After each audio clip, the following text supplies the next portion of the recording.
গণমাধ্যমে স্বাধীনতা নিশ্চিতে সরকার কাজ করছে বলে জানিয়েছেন তথ্য উপদেষ্টা মোহাম্মদ নাহিদ ইসলাম।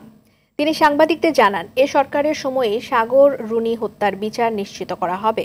অস্থিরতা তৈরিতে ফ্যাসিস্টরা দুর্নীতির টাকা ব্যবহার করছে অভিযোগ করে তিনি বলেন, ভাঙচুর করলে আইনগত ব্যবস্থা নেওয়া হবে। সচিবালয়ে সাংবাদিকদের সঙ্গে মতবিনিময় শেষে এসব কথা বলেন তথ্য ও সম্প্রচার উপদেষ্টা।